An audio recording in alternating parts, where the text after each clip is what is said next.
Hello and welcome to the third round of Touring Masters 8.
Hello guys and welcome to the third round of the Virtual Touring Masters. I'm Toby Davis. I'm joined by Ryan Cullen and Chris Butcher, and we are at the Norisring. Nice to have you again with us, guys. Ryan, looking forward to this one? Absolutely, this is going to be a fantastic event. Very different track haven't we got here compared to Sachsenring and Laguna Seca, where we've seen the handling cars like Mercedes and the BMW M3 dominate, whereas here, obviously a very uncomplicated track, lots of straights, looking for a very mixed-up grid. Absolutely, and Chris, once again in the commentary box. You've been driving these cars around this track. What do you think for VTM? Do you think it's a good addition to the calendar? Absolutely. Obviously, we've been here before in VTM with the Touring Masters mod, and the great thing about this track is that there's an area which suits every car. So you've got the long straights for the power cars and the big braking zones for the Mercedes and the BMW. So that's contributed to us having a really close field. Certainly has. At the moment, we've got an Audi on top of the pack. We've got John Munro in second place, and Oscar Hardwick, who's returning for the third round, missed the second round due to personal reasons. He's back, and he is currently in the top three as well. Wiesemuller down in seventh, though, guys. I mean, he would hope to be closer to his championship rival, John Munro, if he could help it. Yeah, he's been struggling in qualifying lately. I mean, just in general, actually. In TC1, he is a little bit further down the grid. Famously came through the pack in race 3 at Nürburgring after not actually getting the qualifying. So his race pace is excellent. He didn't qualify very well at Sachsenring, remember? I think he qualified 6th or 5th, one of the two, and still won the race. So it's not a big concern to him, but it might be more of a concern at this particular track because he's got the Audis and the Mustangs around him, which are going to disrupt his race more than they would at a track that's favouring his car. So yeah, he does want to do better than that. Definitely be closer to Brugman and Munro. Certainly suits the cars that are faster in a straight line, the heavier cars like the Mustang and the Audi, more than the other tracks. I'm not saying it's definitely weighted towards those guys, but Reuting's on pole currently with a 52.6, which is an excellent time, by the way, in the Audi. John's John Munro, as we were saying, is just behind him, a tenth back. But Wiesenmuller, even on this lap, he has improved. Has he improved? No, he has not. He's 4 tenths off there, 3 7. But he has gone up to 5th though. So, yes, he has improved. Yes, because you get a slightly different split on the live timings there. It's always a slightly larger. But he's up to fifth spot now. Goodness me, it's hard to say. Wow, cottonmouth syndrome there from Ryan already. But he's got Mike Bell in 7th place, just less than 0.03 of a second slower than Robert Wiesenmuller in exactly the same car. He must be very, very pleased with that. I wonder if Mike's got some help with setups and so on, but he's not a half bad driver really. Ban goes ahead of Wiesenmuller now as well. Yeah. The key thing about the M3 Mercedes battle, they're very closely matched cars, but the M3 does have a tiny bit more poke. Oh, that's the Mike Bell we know. Does have a tiny bit more poke than the Mercedes, which is make a bit of a difference. What's your favourite car to drive, Chris? The Mustang. Really? Yeah, it might not be the quickest car over a lap, but hello. It's so cool looking. Exactly, Hello. and it sounds the best as well. There we go, see Toby. That's the Toby Davis school of getting a run up on the start finish straight, by the way. First utilised, I think, was it Sebring that I did? Yes, Sebring. Yeah, you actually banned it, didn't you, for a time? Yes, you can't go too far out because it was a bit silly. I was on the wrong airstrip, wasn't I, on that track? Different airfield. What's it called? The boys in the commentary box with me, by the way, are all race winners, interim masters at this particular track. We did 2 races here in when was it, season 3? So we're talking back in 2012, and Toby would have won 1 race there. Oh no, you didn't win it, did you, Toby?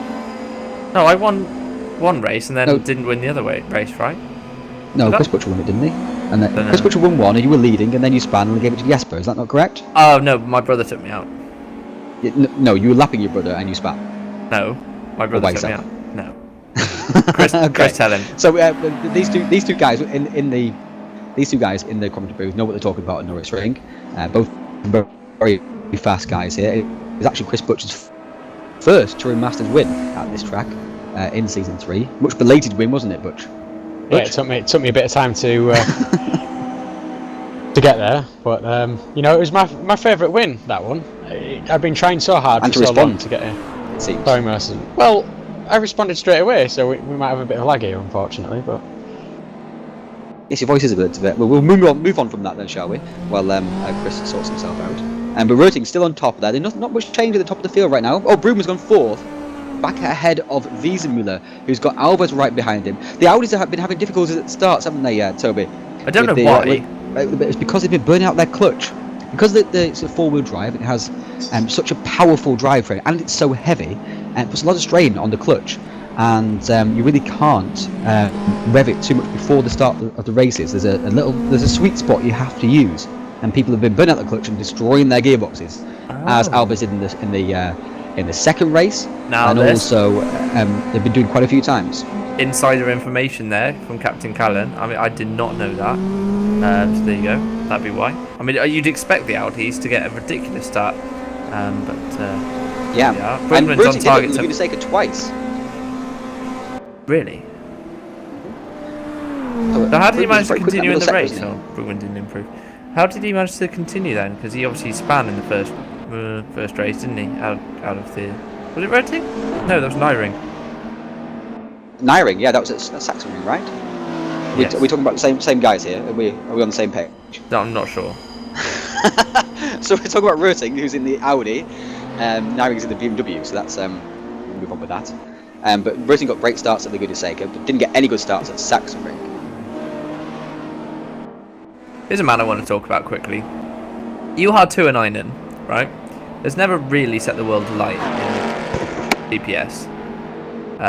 He's actually not. He's not a bad driver, and he's in a Mustang.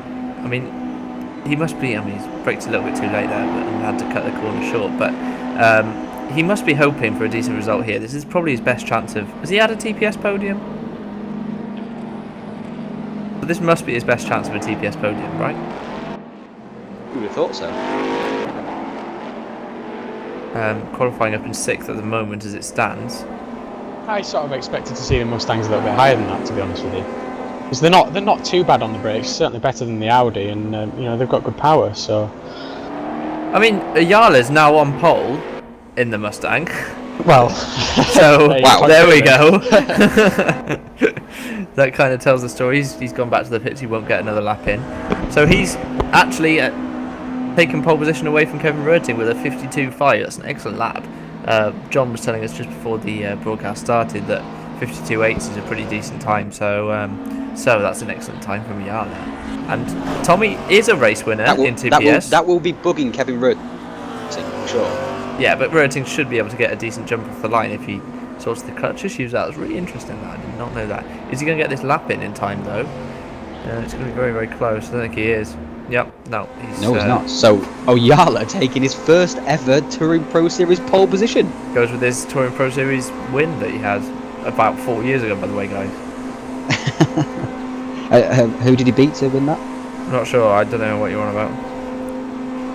You can find it though at touringproseries.com/statistics.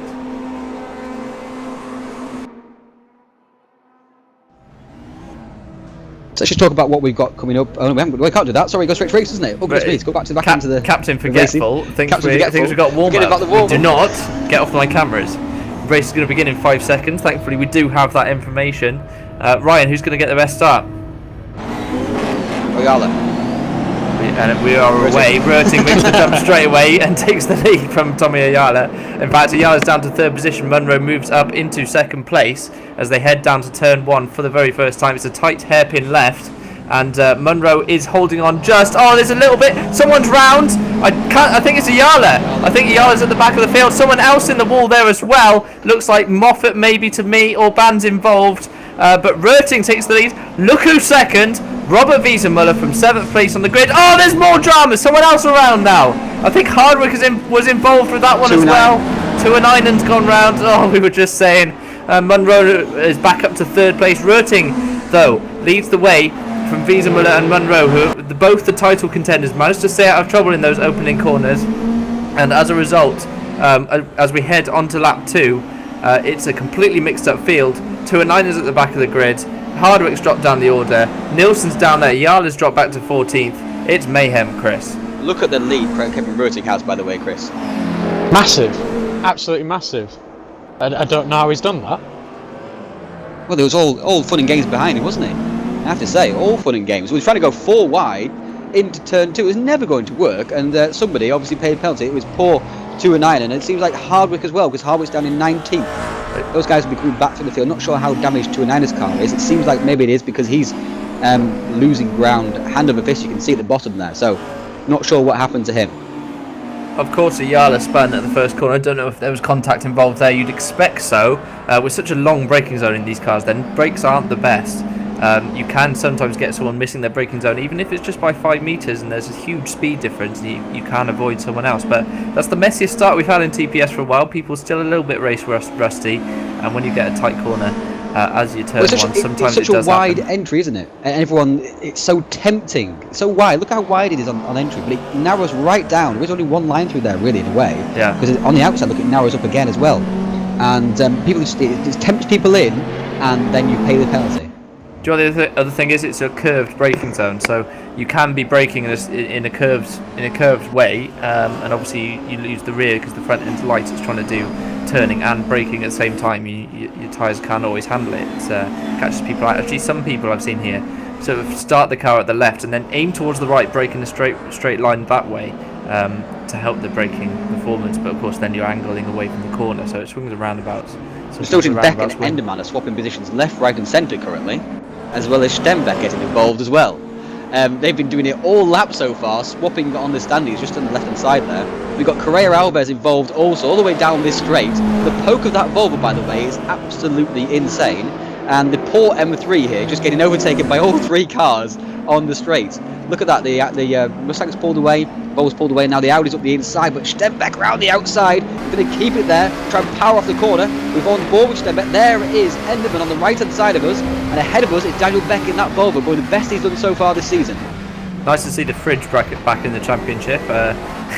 It's his Keith's favourite car. Oh, Stembeck's in the wall.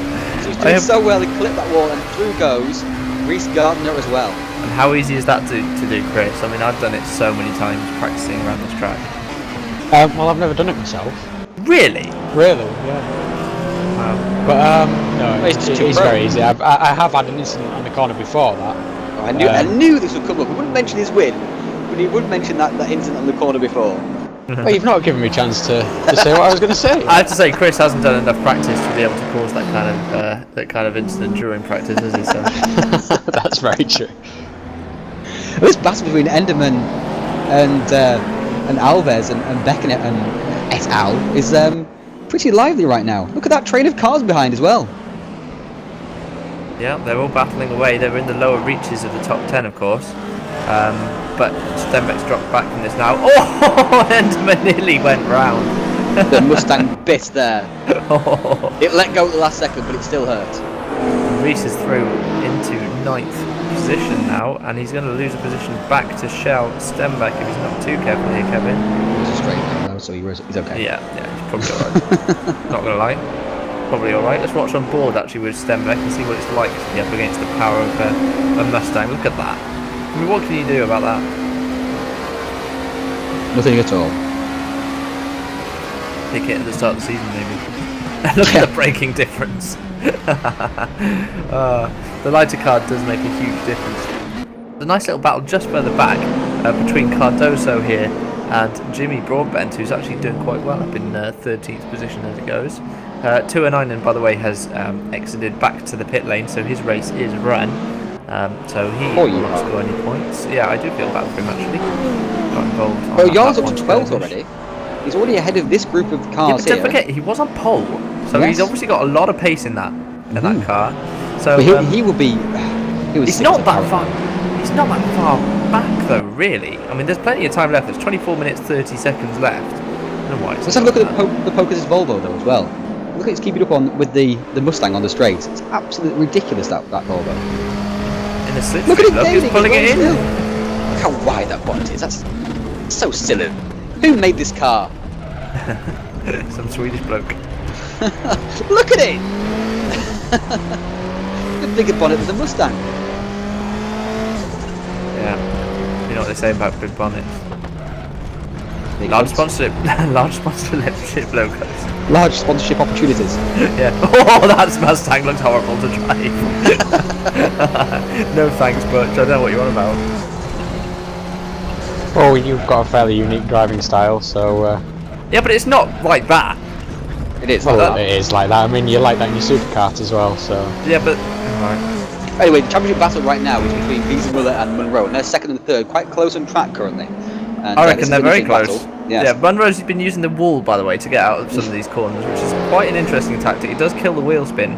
Useful tactic at Troyes Rivieras, actually, as it goes. Used to sort of nudge the wall on the way out. How did you find nudging the wall last time you raced? Yeah, I span, yeah. About that. Brugman, by the way, has come on leaps and bounds since joining THR, and he's right up there with these guys. It's got nothing to do with THR, he hasn't even driven for you guys yet. Every single person who joins THR improves. He's doing very well. I'm very impressed with him, and this is a great battle right now. Really, really good. It looks like Brugman's lining up Munro for a pass here as well. And Wiesenmuller will want Brugman to get involved, get between him and Munro. Unless, of course, Brugman passes Wiesenmuller as well, which he won't like. But these two guys are separate by 2 points in the championship, Munro and Wiesenmuller. Brugman missed the first event, so he's kind of a dark horse in the championship. And round the outside, what a move from Lars. Take a bow. That was Munro being too circumspect, not wanting to run into the back of RW on the inside. They both took the inside line, and Brugman just braked normally and just braked later and went round the outside of him. So yeah, I mean that's the place to do it though. If you want to overtake someone, is down into turn 1. You've got a long straight and long braking zone. So I mean it does. You know, we all hate Tilke tracks in F1, but long straights and long braking zones into a tight corner does produce overtaking. It's the truth of the matter. And another subject as well. I mean, watching Tommy Oyala before, he was in 12th spot. He's now back in 14th because he's having a ding-dong battle with Jimmy Broadbent and Matty Orban right now. He cannot shake them and get some laps by himself. Not really sure why you can't shake them, because that car is ridiculous. It's actually the Volvo is quicker on a straight line than the Mustang. Look, he's hardly gaining in the slipstream. Look. Oh, Shell. I don't think. Man, don't do that. We can see that one from a mile off. Yellow's Would've done it. beaten that Outbreak the fridge. Oh, Nudgy nudge. Got him. Broadbent saved it. If he has. Yeah, job done. But Orban's got past Broadbent. So we should be able to see if we could. Oh, now we're looking at Tory Moffat. That wasn't me. Trust me. Look at these two side by side. Goodness me, wow. He's a brave boy, he's massive Orban, taking on that Mustang like that. I have to say. Oh, here comes Broadbent as well down the inside. Wow. Oh, fantastic stuff. 3 wide into the final corner. Thank you very much, there, Jimmy. Oh no, he backed out of it. Wow. Not sure. Out of that one, I have to say, Jimmy. Oh, with it sideways off the corner as well. Tommy, why are you still racing these guys? Tommy just I can't. should be pulling away. There we go. Oh! Whoa! No, stop it! Stop it! You can't do that. Boys! What's he doing? Oh dear. Oh, hello! Oh, man. Oh, he wants some of it. He Dive wants in, it. Diverson, he's up the inside, and through he goes again. So, oh yeah, this isn't ending. And look at Enderman as well. Talking about ending. Next to Beck. We've got Volvo Mustang battle all the way around the track. And then another M3 involved in it as well on both occasions. I wonder what the likelihoods of those are, actually. Oh, I saw that coming. Well.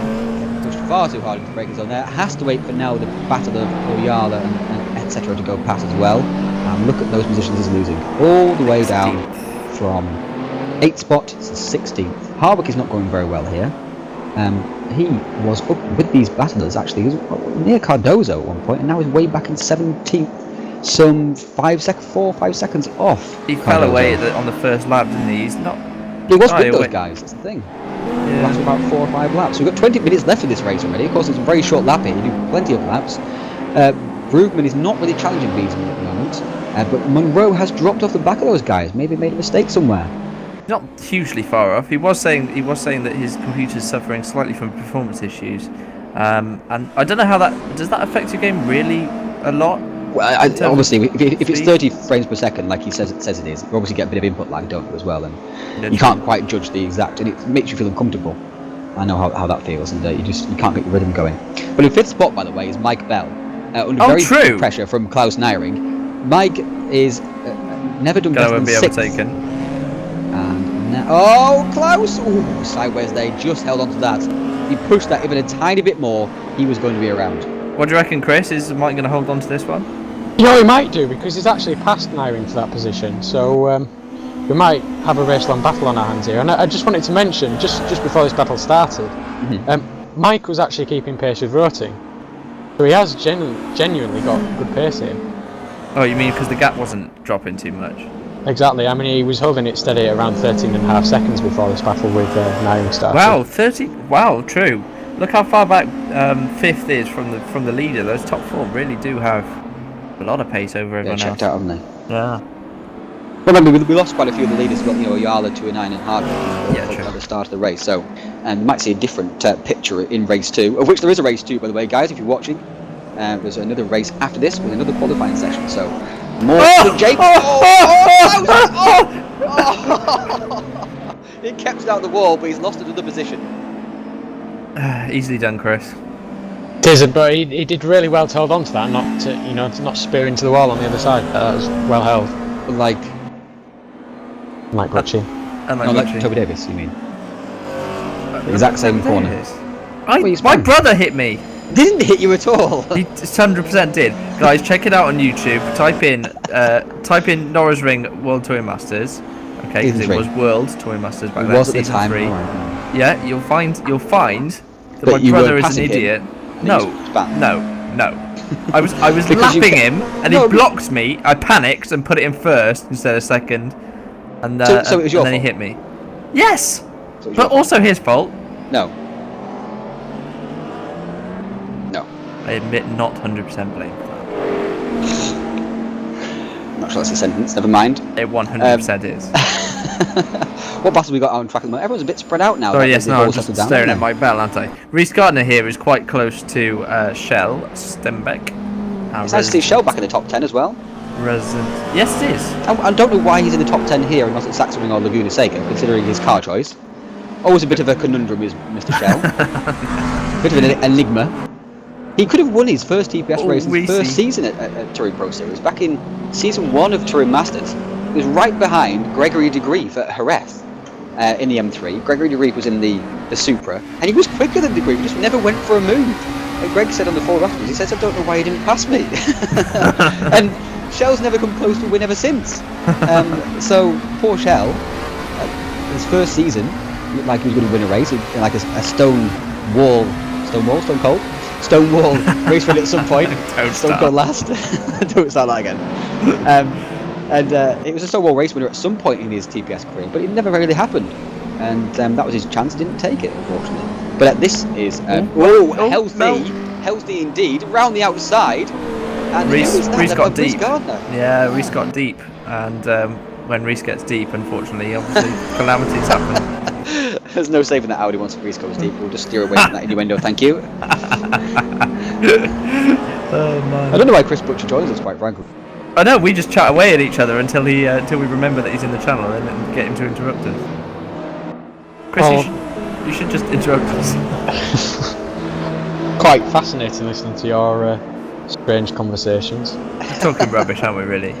Oh yeah, let's still involved in this battle. Oh, it's a different battle actually. He hasn't. Never mind. No, but Orban is involved in it still. But Robert isn't. Okay, so it's a semi-battle. Same battle. Let's talk about semis in the same fucking sentence. Oh, did you just say that, Toby? Did I say what? Did you just say that? Really? I apologise for Toby there. What did I say?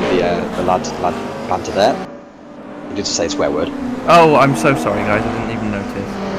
Apologies. Exactly. We'll get Chris to do more commentary then. Why are there two M3s ahead of Mustang and an Audi? Is what I would like to know. I don't know why it keeps jumping back to Tory Moffat. Because he's the best. Didn't do that. I want to know why Brugman and the two Mercedes of Wiesenmüller and Munro are able to keep the pace that they have. John. Because they're worldly drivers, obviously. Yeah, but yeah, well, they're good, but they're not. We're looking at double champion in Wiesenmüller and a multiple race winner in John Munro. And Lars is obviously on the up and up. We'll manage them back, by the way, or swapping positions over and over. Which is... I just wanted to concentrate on this. I wanted to see if Brugman's actually making progress and inroads into Wiesenmüller. He's exactly the same gap for about 6 laps now. Yeah, I don't know why. I mean, he's doing half. It's because they're driving really well. Well, we don't know why. Because they're all driving obviously on the limit, aren't they? And once you're on the limit, it's difficult to even... Is their tyre wear significant in this? The M3 and the Mercedes are both very good. And on this particular track, as Chris will tell you as well, it's a very simple track, isn't it? You've got plenty of time for the tyres to cool down. And there's only really 2 corners where you've got much strain on the tyres at all, which is at turn 2 and 3. Or turn 3 and 4, technically, I guess. Was something on the outside there? Yes, there is. There we are. Reese Gardner appearing from nowhere. Yar's got Pash down back now, so we've got a split for the M3s. Reese is a bit laggy here, isn't he? Poor guy from racing from Australia, by the way. As you don't know that flag. No, he's racing from Australia. He's not Some just people aren't very good with flags. He's in Australia. Probably New Zealand. That's a very brave thing to say. Don't do that. I might be in trouble for what I said, but that's much more risky. So, Reese is about 4 AM in the morning right now, right? 4 AM in the morning. I don't think they didn't say no. that. With my pin number and ATM machine. It's yeah, it is a few hours ahead of us. I don't know exactly. I don't think it's quite that late, is it? I don't mind. Yeah, it's about 8-9 hours ahead of us. Are they? So, yes, absolutely. So we obviously have to go. He's in Perth. He's on the west coast, so. Yeah, 8-9 hours. 12 hours. So obviously he has to get up at like 3 AM to get his his eye in and get practicing. So God, it's really difficult for him. I mean, you've got to admire. You do, and the reason that you have to is because he's not had the best of luck and he's still in the championship. You know, I know many a driver who, after that kind of luck, might not still be racing. Oh, Broom was past Wiesenmüller, by the way. Sorry to interrupt there, Toby. He just passed Wiesenmüller. I think Wiesenmüller made a small mistake because that swapped over quite quickly, and the gap was quite big immediately. Maybe Moffat got in the way there, actually, perhaps. Yeah, not I think quite so. Sure. Whilst Could lapping, be a possibility. It is difficult to lap people and make progress when you're the first person ever trained to lap them. The second person always has the the advantage. And yeah, so Brugman takes second place. Munro's nowhere near, by the way. So it's a 2-horse race for second. Isn't it? Race. Yeah. Yeah, and you can't blame that solely And I think on... Wiesenmuller might be on the attack here. No, I mean...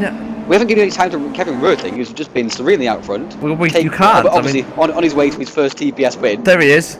It's right, his back TPS to the debut season, battle. by the way. TPS debut season for Kevin Rötling. He's going to take his win in his third race of the season. Obviously, the car suits the track. Yeah, he's making the most of the right car for this track. Yeah. Yeah.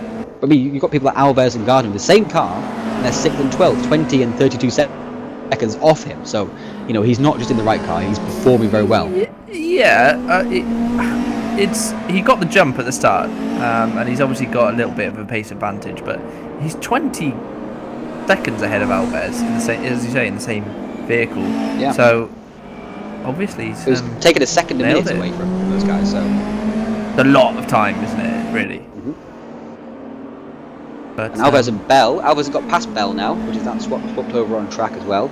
So Bell being denied his best finish at the moment. Well, back on the other side, thank you very much. That's a feisty move. He easily made it done. Alves gave him all the room in the world and then left the door open. And then just going to power past him down the straight, I presume. That's his plan. Yeah, but Bell's on the inside here. Alves hasn't quite covered him off just yet, although he has now. Can't quite see, it's in the distance. There we go. Oh, wow. Talk about covering him off. Oh, Bell's going to make the move. What's it? No. Oh, Bell got it Oh, stopped. that was on the curb. Oh, it was beautiful from Bell there. Look at that. It was, and now he's got the turn in as well to the third corner here, second corner. Thank you very much. Just schooling these guys, absolutely schooling them right now. This is a wonderful, wonderful performance from Mike Bell. The best I think I've ever seen him perform in his TPS career. Yep, in TPS certainly, and he's clearly holding these guys off. I mean, he's clearly got the pace for it as well. He's done a 53.2, which is not a bad lap. These guys have only done 53.1s, 53.2s as well. Klaus Nyring's no slouch. Seen him before do quite well, and look at the gap Bell's got this time round. So good drive from Mike Bell actually, Chris. And I can't think of a time that he's driven better. You know what I mean? No, I mean he has come on leaps and bounds, hasn't he? I mean, I don't think this performance is too much of a surprise at this track because we saw at Sachsenring that his defensive driving was really good. But he hasn't got a car to suit the track, you know. Well, you say that, but I mean you've got Brugman, Wiesenmuller and Munro all ahead of him in the same cars, so... but those then you've guys... got Nielsen and Moffat and Gerzak and Stenbeck, you know, behind him in the same type of cars. That's true, but I don't think there's as big a difference as you think at this track, really. Like I say, you have got the big straight, which obviously favours the Ford and the Audi, but I mean you've seen the difference on the brakes that the Mercedes and BMW have got, so you know it picks up one half a dozen of the other, I think. Wiesenmuller has not got his car set up anywhere near as good as Brugman has mid-corner. I don't know if that's the nature of the car or the setup. Brugman just as well. But Brugman just rotated that car straight through the hairpin and powered off it. Wiesenmuller was he had the wider line, but the front end just wasn't there for him to turn it. Just watch it here. I mean, he just can't get the front to bite. Look at the car length that Brugman's able to pull away. I don't know if that's the nature of the car or if it's the setup. The M3 is sharper than the Mercedes, and that could be helping it here. Yeah, I mean, it's more liable to bite you though. You see, you do need the traction off the corner, but Brugman seems to be able to just turn the car sharper and just have higher mid-corner speed. He's using lots of throttle, isn't he, to get the car turned? Do you have a proof from that one? Oh yeah, well. I was never off the throttle in VTM when I used to drive the Sierra. If you had been, you might win more championships. Ooh, Robert Wiesenmuller, he's not making any progress here at all, is he? He's just actually losing ground, slowly but surely on Brugman right now. Doesn't have the right front. Doesn't have the right front. Poor Brugman performing so well here would normally be a win, beating Wiesenmuller and Munro, and normally his first TPS win, but instead it's Rötling, of course, who's up the road in the Audi, dominating the race. And yeah, I was about to say, this is a bit of a gaggle. Yeah, quite a few cars involved here. So we've got Stenbeck in the M3, we've got Gardner in the Audi. My god, they're three wide. We've got Hardwick and Cardozo trying to go 3 wide, middle of the race. We've got also Nielsen there as well. He's powering through, trying to now pass Cardozo. Cardozo's at the back of this in the Opel. And Nielsen's got past him now. Wow. I would have thought the Opels would be better here as well. By the way, very second, much an all-round car. And it's very much not. Oh, hello. second best performance of the race, by the way, from an unsweated man. Jimmy Broadbent in 10th position. Absolutely. Yeah, absolutely. But Beck is ahead of him though, so you could say Beck is man of the match, correct? Man of the match? Man of the match. No, because Beck Not spells like- his name wrong. Okay. Oh! Reese! Oh, No, Reese boy! That's exactly practice anyway. Exact same thing. Wasn't looking exactly to see if there was any contact, but it didn't appear so to me. No, I think what he did was exactly what I did at Laguna, which, by the way, was braking a little bit too late, locking the brakes, and then because he stamped on the pedal to slow it down, he's got it sideways and basically lost it. So don't know if that's happened, but that kind of was my first impression, my first instinct on that one. Don't know if you got. See, Wow. I think he's done the same thing again. Oh, I think he's tagged him. Is he? Around? That's Cardozo around. No, I didn't tag him. No, Cardozo was just sideways on the brakes. I said wow just then because I saw it coming, and Cardozo spun. So he's getting going again now. And yeah, I'm surprised that the Opel. What's the Opel's lap time for Oscar? Yeah, where is he? 53.1. That's not No, it's not. not anything special at all, is it? No. It'll be a little bit quicker than that. Wrong John person. Moreau, I think, has got the fastest lap of the race, 52.9, and then we got Naringer Albers, and Mike Bell has disappeared up the road. Look. I know. See you later, boys. See you later. This would be Mike Bell's first top 5 finish during the Touring Pro Series. Really? Mm-hmm. How many races has he done? I can find out for you. How many races? Races, mate. How many races do you think he's done? Probably over 100 by now. 150. No, this is his 102nd race. Oh, No, actually, no. Still a lie. He did race in TC1, didn't he? So it's 105th race, I think. he did get banned for a while, didn't he? So. Well, for 18 months of a ban, was Mike Bell. Unfortunately, He's what? is it 18 months in total? Has he? Yeah. Wow. Time does fly. This is the 105th race today. I have to say he has matured a lot over the years in terms of his racing head. He's got a lot more mature. He's matured a lot. He's got a lot more mature. Well, I'm just emphasising the point. Let me pay the poor man a compliment. A few years ago, when he was in his middle teens, it was well, yeah, he wasn't quite as mature in terms of his racing head. Okay. Right, anyway, I made the same point 4 different ways, so let's jump back to the battle. That was only 3 ways, by the way. You can't count. Oh God, Chris, please shut him up. Rob is not challenging Lars at all, is he? So Lars has disappeared up the field. I Lars think is Rob- very pleased with this currently. Yeah, I think Rob might have made a mistake somewhere because he was right on the back of him actually not so long ago. About 8 tenths for a while, though, wasn't it? That's the thing. He's been losing a tenth here, a tenth there, and Oscar and his best mate Nielsen are having fun here. BFFs. Yeah. Or ever. That's a wall! That's a wall, Anders. Oh, Anders hits the wall. Poor Oscar. Squeezes. It doesn't look like I mean, there doesn't seem to be too much damage on these cars for doing that. I don't know if that's true or not, but it doesn't appear to be visually too much punishment for just tapping the wall on the Nothing exit. but a scratch. He was up on 2 wheels. It is but a scratch. Naring and Alves is gone. Gone, but he must have made a big mistake because he is now behind Orban. So back in 8th spot. He was right with Naring when we last checked about a minute ago. Less than that, Lots perhaps. of mistakes look at, you talk about damage. Look at Torin Moffat's car. Look at the front, the back. It's absolutely destroyed. Yeah. In the meantime, I think we've missed Ayala retiring from the race. Oh, we have 6 laps to go. Wow. So Oyala put it on pole, was spun at the first corner, or got spun at the first corner, and ended up having to retire from the race. How many laps we've done here? 30 laps already we've done. Where does it say that? Well, 2 and 9 is 30 laps down. Oh yeah. And Rutin's about to start his Next lap. 32nd lap, I would say. Yeah. Sorry, I was just looking at Oscar and wondering why he's so far behind. 45 seconds behind, and Rutty's just started his lap, and Hardwick's just at the first corner. It shows how much of a gap there is back down the field currently, which is unusual actually. People are usually a bit closer. It shows how much battling and spinning has been going on. It does actually, yeah. I mean, because now Nielsen's at that 12th spot, Enderman's back down in that 15th course because of that spin he did at the hairpin. We had to wait for the entire field. Gardner's been up and down all over the place. Yes, a usual racer race, Gardner. It has to be said. Norisring, 56. He has gone past Broadbent now, so Broadbent's faded badly at the back of this race. We gave him man of the match earlier when he was in 10th spot, and that was about 3 or 4 laps ago. Sorry, player of the match, not the same man of the match these days, are you? No, and still not man of the match. He is man of the match. No, it isn't. Why? What is he then? Driver of the day. Driver of the race. Day. It's so silly, not a match, is it? It is a match. It's a contest. It's a match.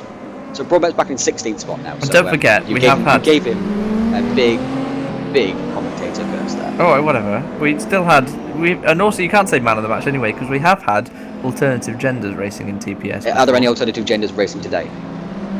I don't know. Okay. There could be though. There isn't. So we've got men. So they're all man of the match. Okay.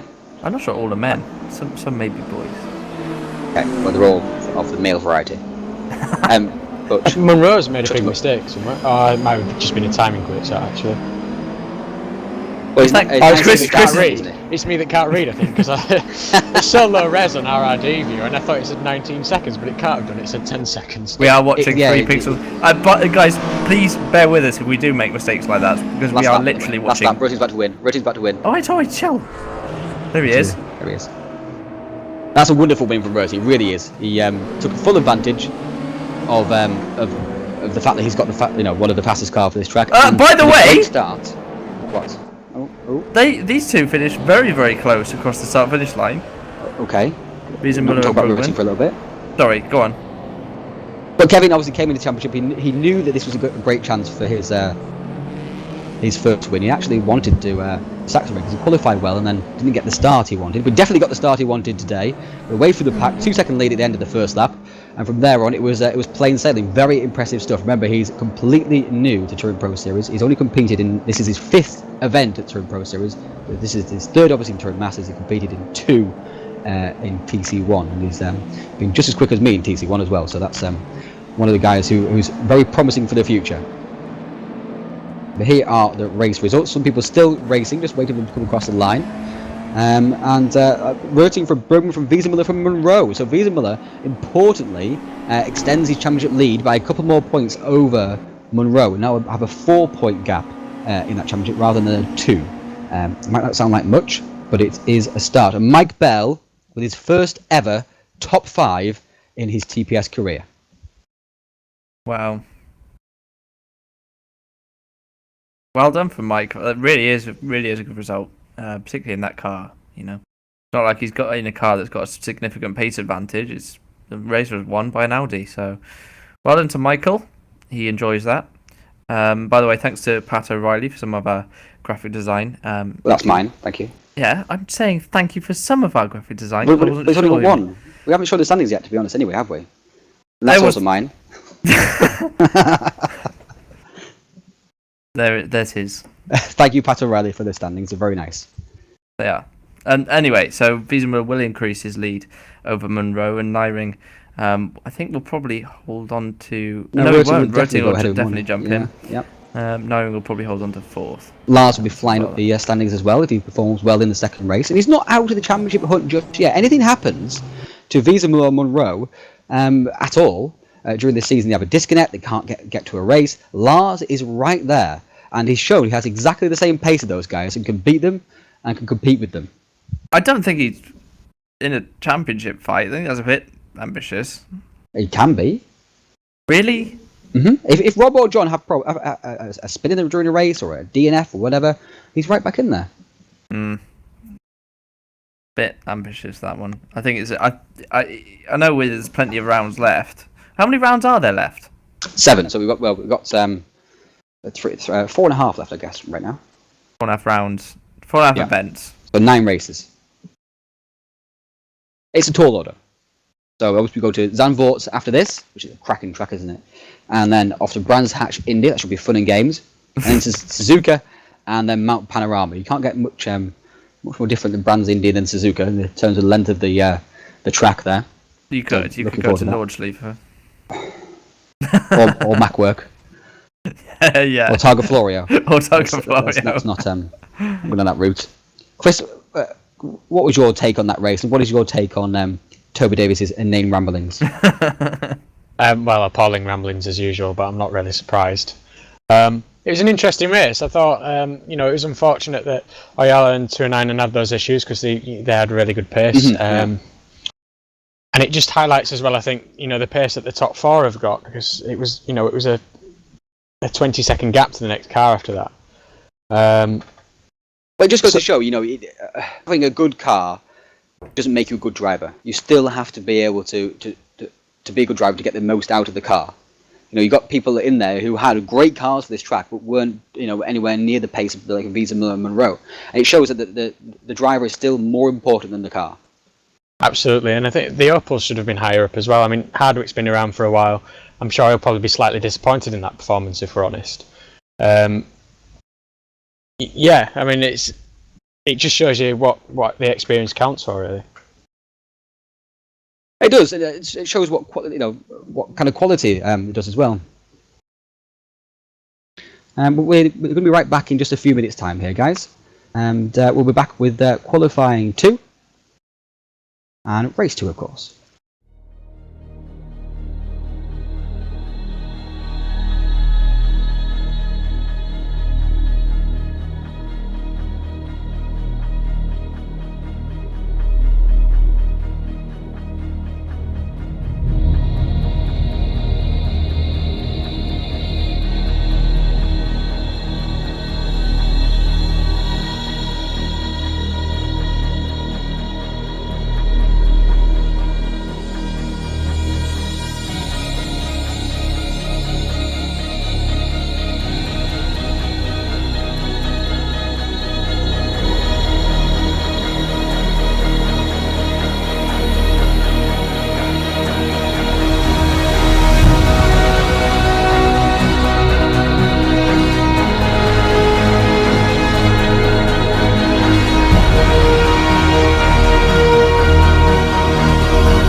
Welcome back, guys. Just had to sort a small server issue out, which we've done. Qualifying is starting in 2 minutes' time. We will be running the second race of the 2 races tonight. There is not a third. It's just the 2 of half an hour in length. Unlike TC1, which does have 3 races. Correct, because in this particular game, there's no refueling and you can't change the fuel level. So the maximum fuel tank, the maximum that the fuel tank can take in TC1 is 20 minutes. And is that right? I believe so. Is it? Okay. Well, the fuel will last a little bit longer than that, but it's not far off. Is that right? Says the league organizer.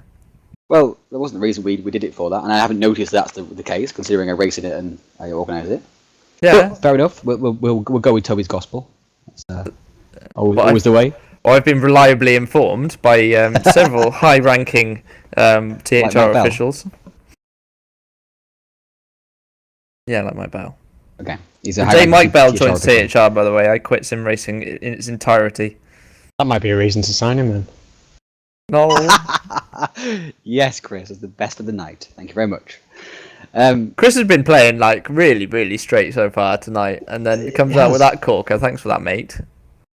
Good, makes it even better. We're watching the calendar, which is not very interesting. I think we should. Well, I was going to talk about TC1 because we got on Saturday. We haven't talked about this at all. We should talk about we've got a minute. We got Laguna Seca on Saturday for the 3rd round of the Touring Pro Series, Touring Car Challenge 1 Series, also known as TC1 Series. I think TC1 sounds a lot. TC1 is a little bit better. Yeah, we're looking forward to that. I'll be racing there. Chris Butch will be racing there as well, and you can come and have a gander at how we're doing. Chris had a good race last time out, 3rd place at Nürburgring. I won though, so clearly I'm the better driver. I did get smashed off the track by your teammate, but well, to be fair, that was nothing to do with his teammate. Actually, it was you rejoining when you were off the track. I noticed it, I watched it, and you were talking rubbish. Nathan's won 4 of the 6 races so far this season. He's very much in charge of the championship. Robert Wiesenmuller has been his closest true challenger, I would say, despite having the same number of race wins as me. And he's not going to be missing from the race, unfortunately, which was always planned. He will be in Cologne with Lars, who's racing with today, and with Lee as well, Lee Palmer. They're all going to watch the Counter-Strike finals, which apparently is exciting. Yeah. It probably is exciting, to be honest, if you're a fan of Counter-Strike. And we do all play it in TPS as well. Yes, we do. Yes, so if you guys are wondering what else do you guys do, we play Counter-Strike quite a lot, and quite a close-knit community. We also play Football Manager, and I say we. I didn't want to play Football Manager anymore. I didn't buy the new game, and then Ryan and Adam Whoa! and Lee Palmer, it coerced me into purchasing it. And actually, in the end, Adam Vaughan kindly purchased it for me, so I had no choice in the matter, and now I can't stop playing it. Well, that's what happens with Football Manager. Anyway, moving on. For you guys, this qualifying has begun, by the way. It has indeed. So who are we watching here? Don't we know who we're watching? It could be Cardozo or Hardwick, because Mr. Cameraman hasn't. Oh, it's Reece Gardner apparently. Mr. Cameraman. You're Mr. Cameraman. It's not Reece Gardner, and that's a bug. It's Miguel Cardozo. Miguel. Hey, it's Miguel these days. Dan Miguel. I wonder if he drinks San Miguel. Anyway, he's Diogo Silva. Yes, Diogo Silva was racing at Sachsenring, but was unable to race today because he was too far down the reserve list still, because he signed up late to the championship. And Diogo Silva was very, very quick at Sachsenring, probably very much to Miguel Cardozo's chagrin, because he's been racing for it racing in this series since the start, and they are both good friends as well. All part of the GT Competizione guys. Yes. He starts off with a 54.5. I'm not sure that's going to get him anywhere. Good at all. And there we go. There's a proof right there. Proof in the pudding. The pudding is well. The pudding is very proofed. Chris, say something constructive. I was going to say that looks like a very, very Impressive time by Rotin. Yes, I was thinking exactly the same thing. 52.591. Isn't that faster than Oyala managed last time around? Yes, I think it is, yeah. I think it is. So that could be Rooting on pole, another race win for Rooting again. So game over, Well, guys. that's Go home. that's a bit early to be saying that. We've still got 8 minutes 20 seconds of qualifying left, and already Ryan's predicting race 2 winner. All right then. Okay, well, 29 is right up there as well. And Oyala also. Monroe. See, they're all going a bit faster than last time, I think, and that could be a bit of an issue for the Mercedes drivers and Brugman, etc. Because they might find themselves a bit further down the grid this time. Wiesenmüller up to 5th spot, so he's ahead of Monroe in that mini battle. Brugman has not had a lap just yet, so we're waiting for him to do so. There is Monroe, and he's struggling a little bit at this track, isn't he, compared to his championship rivals. Very much just as fast at the Wiedersega as Robert Wiesenmüller, and probably slightly faster at Sachsenring, despite not winning the first race. He's using the balls quite heavily as well out of there. I didn't say. Quite a big whack there, isn't that? Well, that could slow you down, surely. That's quite a big hit. Maybe. There must be a reason he's doing it time after time. And he's sort of trying it there as well. Wow. Oh, wiggle off the corner there from the Mercedes. Because when you're driving a slower inverted commas car around this kind of track as well, you push that little bit harder on the straights, and it just gets you a little bit more out of your comfort zone. And Robert Wiesenmüller and Brugman goes what? 51.4. What? I think he needs to rejoin. That Lars, can't yes, be genuine. Yes, he's lagging all over the place. He's now rejoining, I think. I think he's realised what's happened. So that lag there has caused a wrong lap time. So he needs to go back. He's going to go escape and quit the game, come back in again, I think. Hopefully he gets that sorted before the race starts, quite frankly. Ryan's comments there are basically that's what's going to happen, not what he might be doing. I have a feeling that Ryan may now be in contact with said Dutchman in order to You know me so well. Yeah, well, I can read between your teeth. Yeah, there we go. Oyala has gone 52.4. That's incredible lap time. Well done, Oyala. Wow, he's come back from that. That's great stuff because that. Wiesenmüller third, by the way. Okay. The disappointment of that first race from Tommy must be very high because, of course, he qualified on that pole and he was spun at the first corner, struggled his way back through, and ended up quitting again. But to come back and show that strength of character, to try again, go again, focus, and put it back on provisional pole position, I think is very impressive. That shows strength of character. Monroe jumps Wiesenmüller. I'm just watching these two championship battlers. They got away with a first lap instance last time. Will that happen again? Not sure. Well, this is why Lars is still in the championship hunt, because they could, be taken out. That first corner. What sponsor has Monroe got on the side of his car? Is it, say, Berlin 2000 on it? Yes. Did they have an Olympics bid? I would presume so. Which is done 7 years before the actual Olympics, so this is a 1993 car. 92 car. That's not possible. Yes, it is, because they would have been promoting it in 92. Wow. Anyway, this is the car pack that we use is the DTM 1992 pack. Funnily enough, so it is a 1992 car. Right. Okay.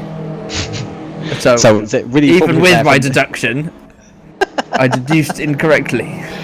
Yeah. So obviously they didn't get it. It didn't work. So it's all John Monroe's fault, or whoever drove that car in Norisring.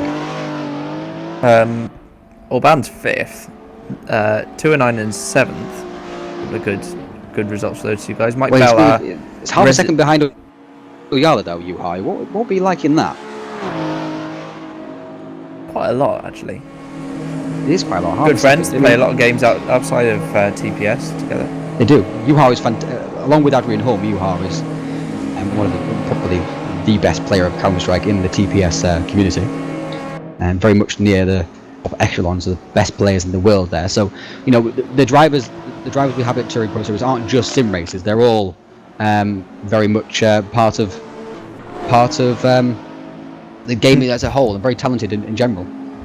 A lot of people actually who race here, although motorsport fans generally are gamers who tend to be quite good at playing games. And at the end of the day, this boils down to it is a game as well. So those kind of motor inputs and the steering wheel and all the rest of it does apply if you're a half decent gamer. If you're watching this and you're thinking, oh, I'd like to play COD in my spare time, then you could always have a go. Ooh, don't say that word. What game? COD. Oh. If you play video games of a generic nature, you may also be interested in sim racing. What I was going to say actually is that did Tommy just improve his lap time there to a 4:32? I don't know. I wasn't paying attention it's to that. it's Roting that's improved, I think. Roting that's improved. I know sure Roting was close, but I wasn't sure if Oyala improved as well. But Roting is really having a go here to try and get past Oyala. They're going much faster in this qualifying. Well, this is exactly the same results for those top two as they had before. Mhm. Roting jumped him straight away off the line, and Oyala spun at the first corner. So that's the race 2 sorted. I did say. Chill out.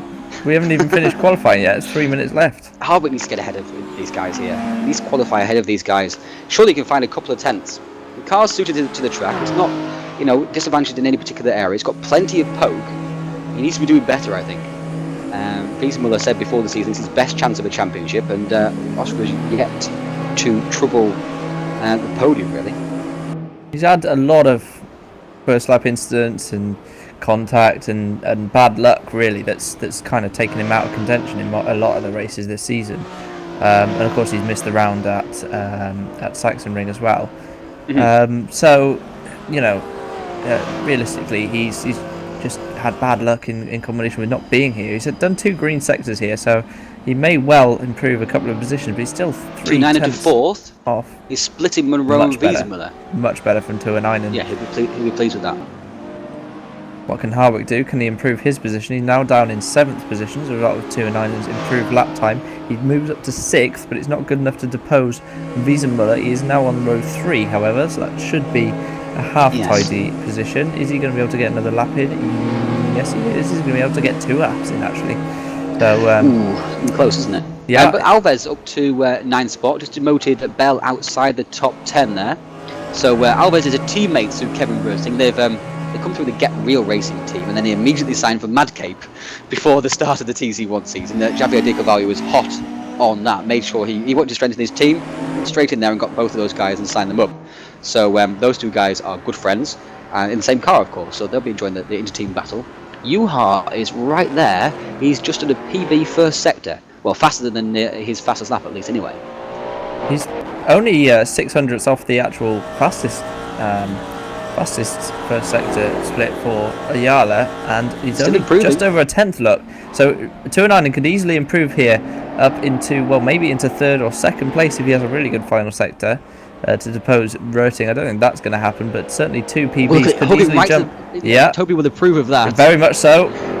This is what's going to get him 3rd place. There we go. It does, look at that. Almost 0.096. yeah. Wow, he beat Oyala in that final sector as well. Yeah, almost so got. that is going to be very interesting. Those 3 guys now, having 2 guys ahead of the Monroe-Wiesenmuller battle was interesting, but having 3 ahead of them really just put a cat amongst the pigeons. Hardwick could easily jump Wiesenmuller. He's done 2 green PB first and second sectors, and he is on a flying lap, so let's see if he can jump ahead of Wiesenmuller. He may well be able to. Are we going to see it? I don't know. I don't know if he'll actually even improve. It's sometimes the qualifying doesn't let you improve past a certain point. Not quite sure. Results will come up just very soon for you guys. We'll be able to see. Wiesenmuller's Harwick's right in there anyway, so a good start from him.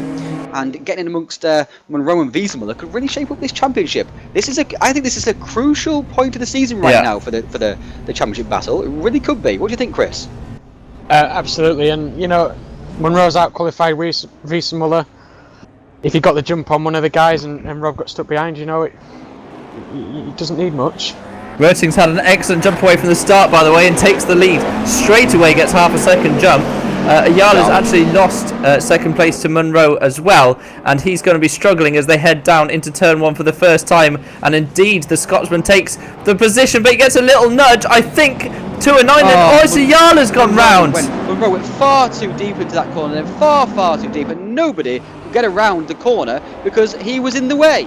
And Oyala will be sick as a parrot about that once again. This is not as bad as race 1. He's now to 6th spot. He's going to get spun there, surely.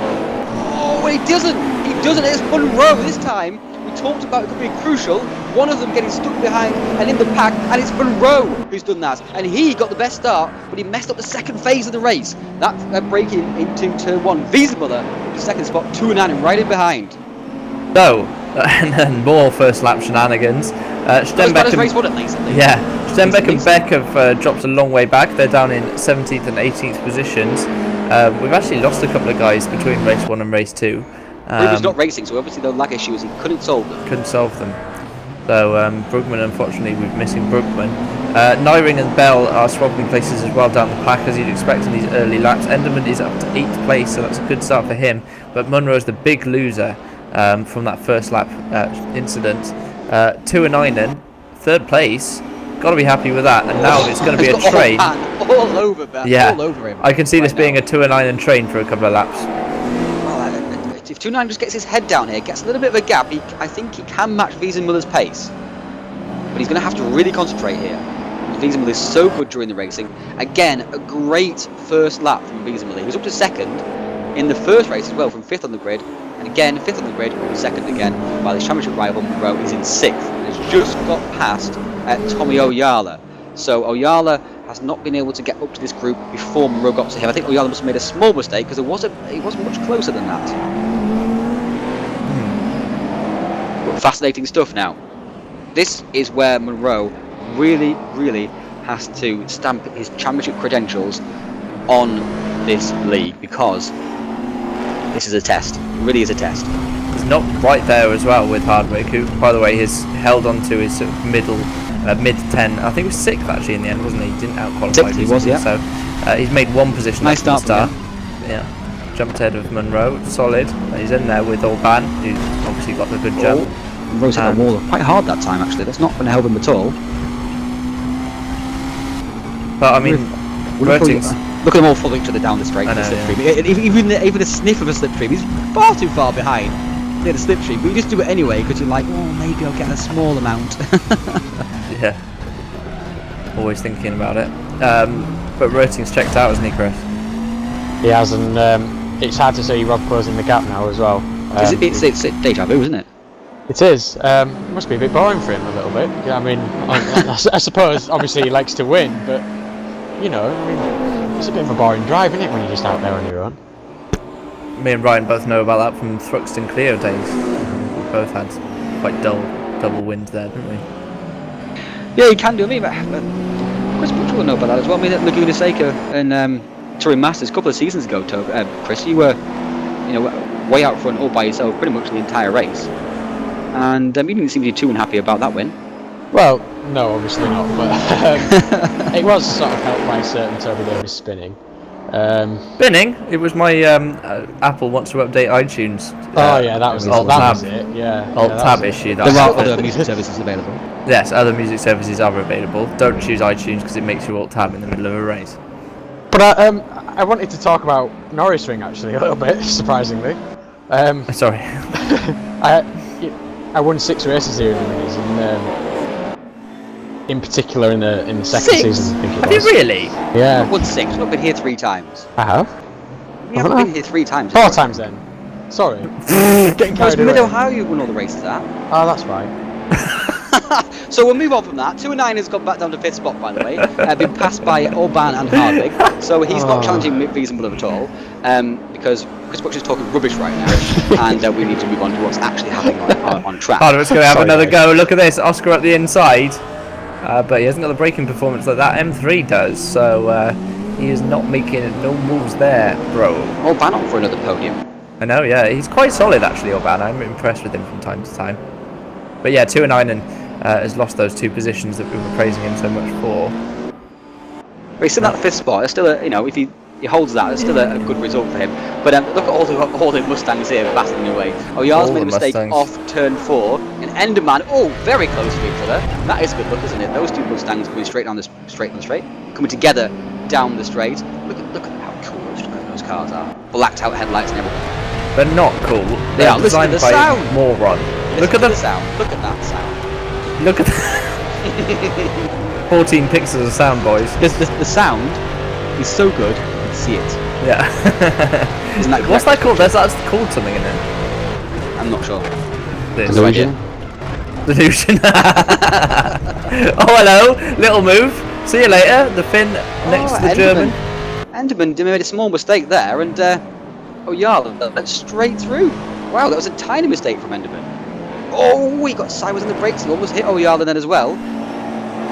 These Mustangs keep on their toes all race long. Assuming that these cars are actually driving these cars for half an hour, you're pretty much done. That's pretty much you done for the night, and you just go to bed. I don't know. I used to drive the Sierra sideways all the time, and It's a pussycat compared to these. Did you drive the Sierra without using a gamepad? Yes, I crashed Well, there we are. twice. Pussycat. Once in front of Lee Palmer, once in front of Gary Lennon. Where is Gary Lennon these days? I'm not quite sure actually. We're quite worried about Gary Lennon. So Gary, if you are around still, get in touch because we haven't heard from you in months, and you've not been around for months. So I don't think we did anything wrong to him either. I mean, usually he goes off in a little bit of a ranty, I blame you, Toby. Me? I blame Divide personally. Divide. Oh, okay. So That's true. Where's he as well? Have they run off together? Well, we are missing a big battle here, by the way. Munro and 209, and it's quite crucial for the championship. Munro has just got past 209 out of turn 4. Great exit he got, and he managed to hold off 209 down the straight. That's how good the exit was. So, and 209 route the outside as well. Yeah, look at the jump. The Mercedes has got off the final corner. I mean, even why aren't you in his slipstream? Get right a bit. Yuha, come on. There we go. Yuha is also known as the real Yuha, by the way, because there are two Yuhas who have raced at Touring Series. There's Yuha Makiyupi and Yuha 209. They're all good. They're both good friends with each other. Oh, Munro! Wow. Oh, and no! Oh, What the cameras? Cameras come back. That's a great camera. That is. Like, I've no control over that. To watch him almost hit the tyres, but he decided that actually change TV. I'm so sorry. I'm so sorry. I was sacked as well. But Yuha would have had his heart in his mouth right there. He may need to change his pants. How could he got past Matty Orban? His heart was in his mouth, so he...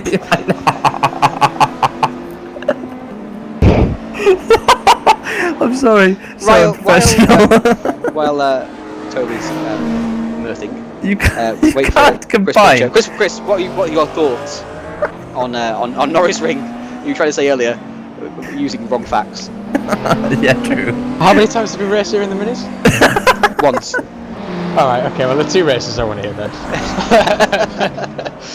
We've won 3 races here because you won in Touring Masters as well, so you can tell us about Norisring. Please do.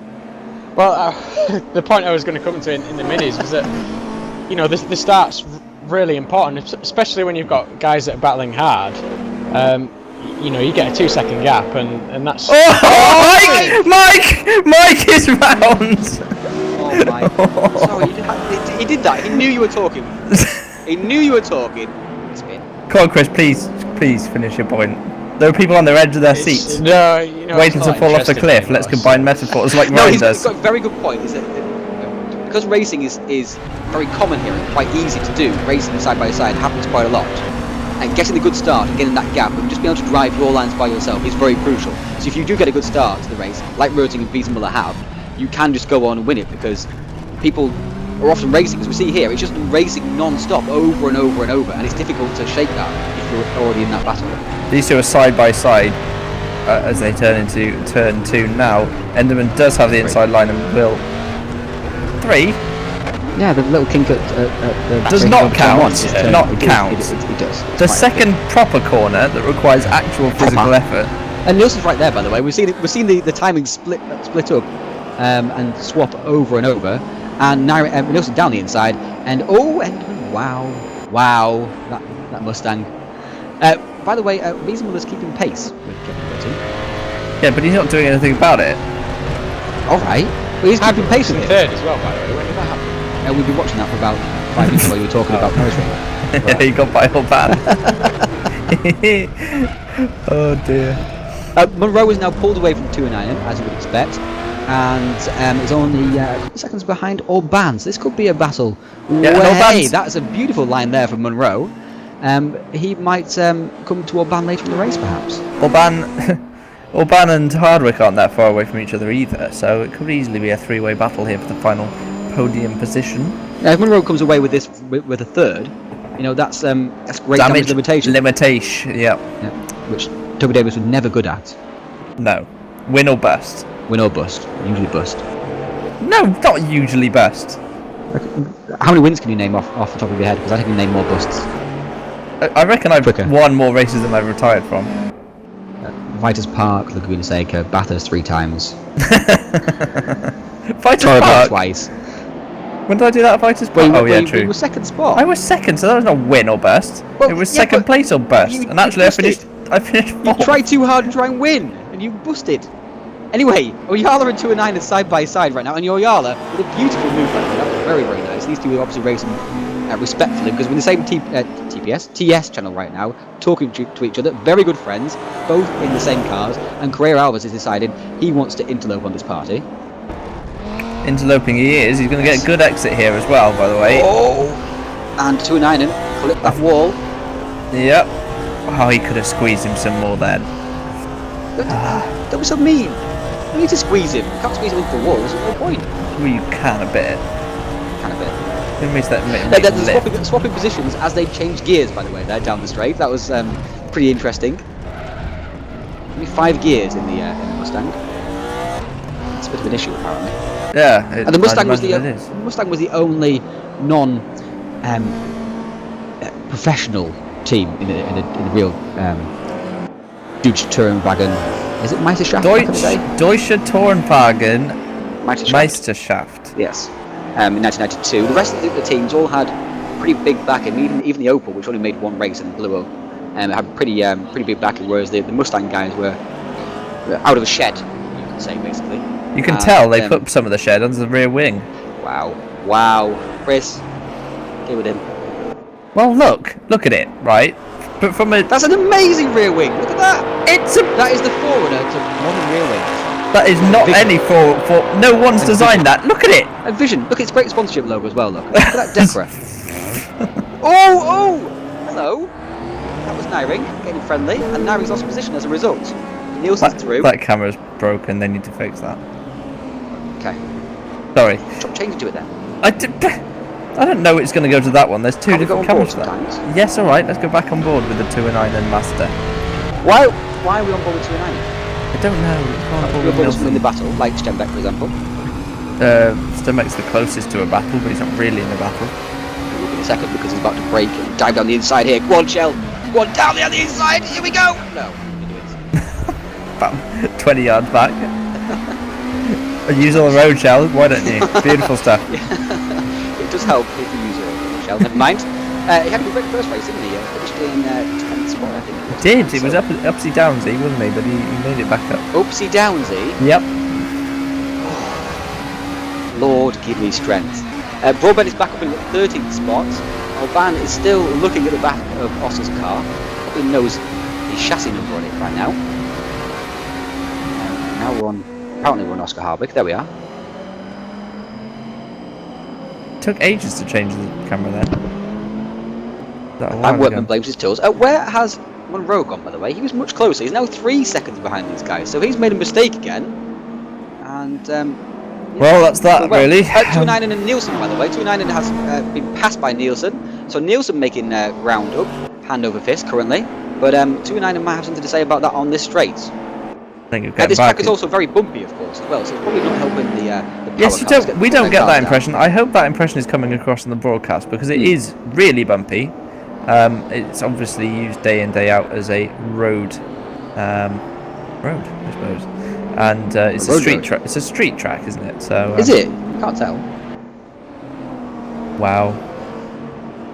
Halfway through the race, halfway through the race on this street track, which I think has road markings on it and walls, and therefore. Chris, tell him to be quiet.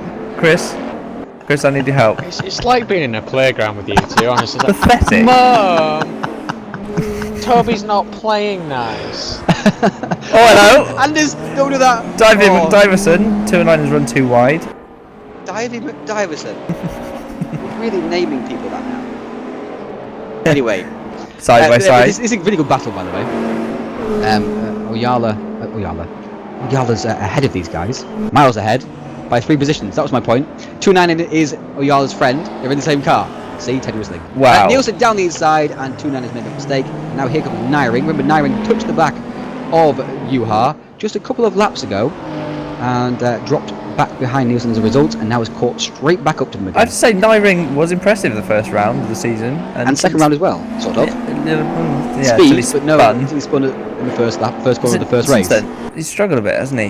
Yeah, for those guys who didn't know, it looked like he was spun perhaps on the broadcast, because you obviously can't see clearly. Yes. But he did just spin by himself. Yes, on the power coming out of turn 1. So just to clarify that for people who didn't get taken out. Oh! You are in the wall, and poor Klaus avoiding move there. And that's the second time he's hit the back of Juha. He's sick of it by now.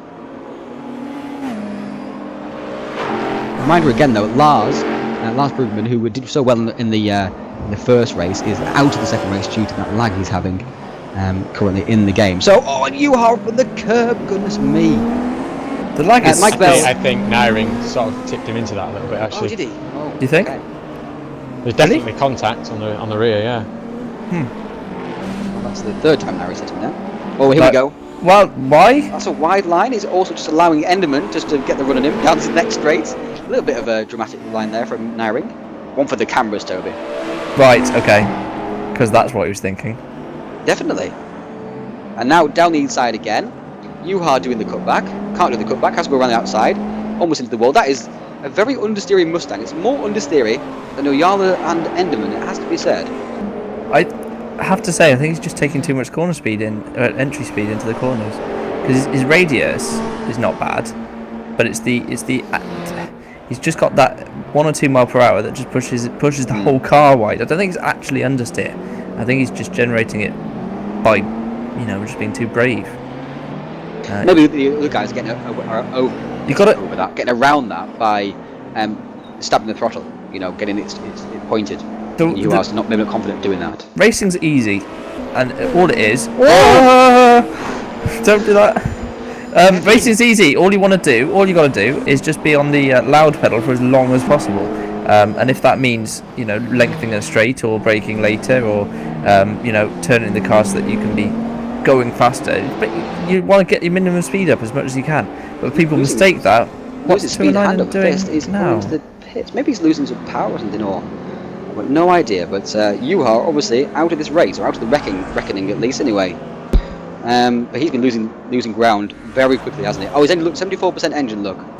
So he clearly damaged his engine at some point, changed down too hard, and that's the end of his race. He's got no power. Of course, no power, no handling. That's not a good look.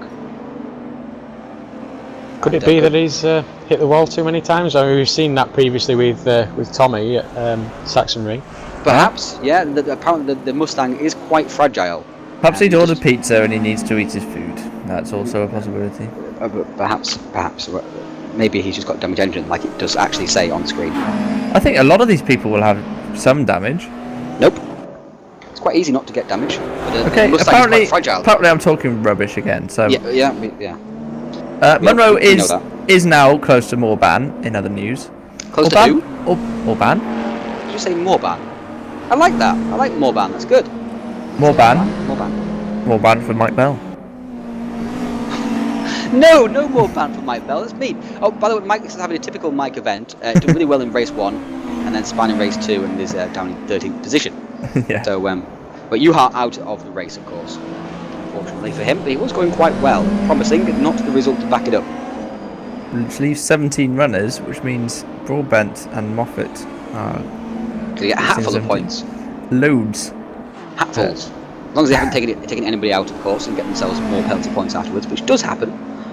Mr. Moffat was in trouble at Sachsenring. It was his debut at Touring Pro Series, so we gave him a benefit of a doubt, but he was in big trouble. A naughty word with him in the headmaster's office. Can I be in your headmaster's office? No, but Laura Butcher can. Wow. Really? John Monroe is in pit spot, and it's crucial he gets past Matty Orban here for the championship. It's another couple of points, and we can't lose more ground with Wiesenmuller currently. Yeah, I agree. You agree? Okay. Oh, Ryan, you killed me, man. You can't do that in the middle of a broadcast, 20 minutes through the most important race of this particular event. How is it the most important race? They're both the same amount of points. Because it's the one we don't know the answer to. Okay. We know the answer to the first race. To be fair, Chris Butcher didn't know the answer to anything, really. Right, Didn't even know where he's won 6 races at. What? I don't even think it's even 6. Here's a man we haven't It is talked at about. Mid-Ohio. It is 6 races at Mid-Ohio. Did you win both races there in the championship finale that you lost? Yes, I did. Oh, okay. So that's Is that the one where William Levesque hit? Smashed In someone the off? championship finale, I lost, Toby. No, not in that one. But that was 2 years before, 2 seasons before, 2 years before, when Levesque hit Wiesenmüller. And there was a bit of a falling out at THR over that one. There was. Said. Kevin Rurtig, again, fantastic performance. You know, no mistakes. He's out by himself. It's easy to lose focus as at this track when you're out by miles, as Toby Davis will tell you. We make fun of Toby Davis, but Toby has multiple wins in Virtual Touring Masters and is a Touring Pro Series champion as well. So when he does start talking sensibly about driving and technical setups, it is important, as Monroe has made the move on Orban, and that's a great move into turn 3 and out of turn 4, and that's him up into 4th spot. The question here is, can he catch Hardwick? As long as he holds off Orban, of course. He has. There's a bit of a gap, isn't there? Yeah, he has the. Have we lost someone else, by the way? We have.